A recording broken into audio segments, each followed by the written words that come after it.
got an email from a listener who told me that I look a lot like Alex Jones. I went on YouTube, where everybody goes while they're supposed to be working. They go on YouTube, and you're pretending like you're working, and then you have, I guess, some sort of way of quickly, I guess, reducing whatever you're watching in case your boss comes by, so it makes it look like you're working, and then you can transition to pretend like you're working, but nobody ever really does. And I'm sure that people are right now trying to find something to waste their time while they're at work, looking busy so that they don't have to do any sort of customer service whatsoever.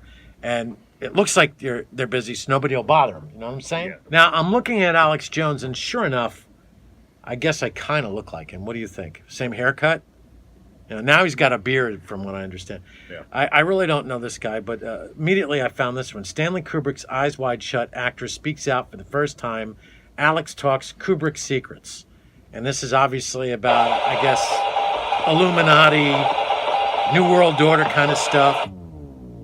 On the Alex Jones Show! Isn't that how he talks? Yeah. Yes. Julian Davis. Oh, there we go. Is a big actress and dancer and out in Hollywood. I do look like him. Films. I'm not so gonna get into scary. her bio, Same hairline and everything. But she was... Maybe he's my clown. Eyes Wide, because... All right, so basically he's admitting that he actually watched Eyes Wide Shut, the movie. He must have seen it. He knows a lot about it. Okay, I'm no longer interested in anything he has to say, because I might have gotten 5 minutes to that movie, and I thought it was the worst movie I've ever seen in my life. By the way, remember that movie Cocoon? Mm-hmm. Wilford Brimley, right? Yeah. All right. You know the Mission Impossible that's coming out with Tom Cruise? Mm-hmm. Right. When Wilford Brimley made Cocoon back in, I guess, the 80s, was it? Yeah. Or 70s, 80s, 80s. right? All right. He is the same age at that point as Tom Cruise is as he makes Mission Impossible 3. That's 50-something, right? Yeah. What kind of life was Wilford Brimley leading? He did them diabetes commercials. Yeah, so I remember him from the commercials. Is he still alive? I don't know. See, that's another thing we should do on this show. Alive or dead. Yeah. Abe Vigoda, finally dead. Yeah, everybody thought he died a long time ago, but it was maybe like a couple years ago. Mm-hmm. Yeah, he's finally dead. I'm not sure if Wilford Brimley is dead or not. Yeah. And, well, he was good. He was also in The Firm. That was a good movie. Wasn't he in The Firm? With Gene Hackman? Oh, I thought Jimmy Page and... Jimmy Page. And Paul Rogers. Oh, rock and roll joke. Oh, I get it. All right. You see, you never know what kind of nonsense you'll hear on the Big Fat American Show. And there was mushrooms or anything like that. Yeah. Yes. What are you doing? You crushed my cup.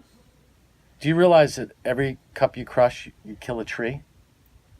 The whole tree? The whole tree goes because you crushed the cup. You should save that cup. It's not a bad cup. Uncrush it. I bet you throw plastic in the ocean, and you're responsible for killing turtles now, right?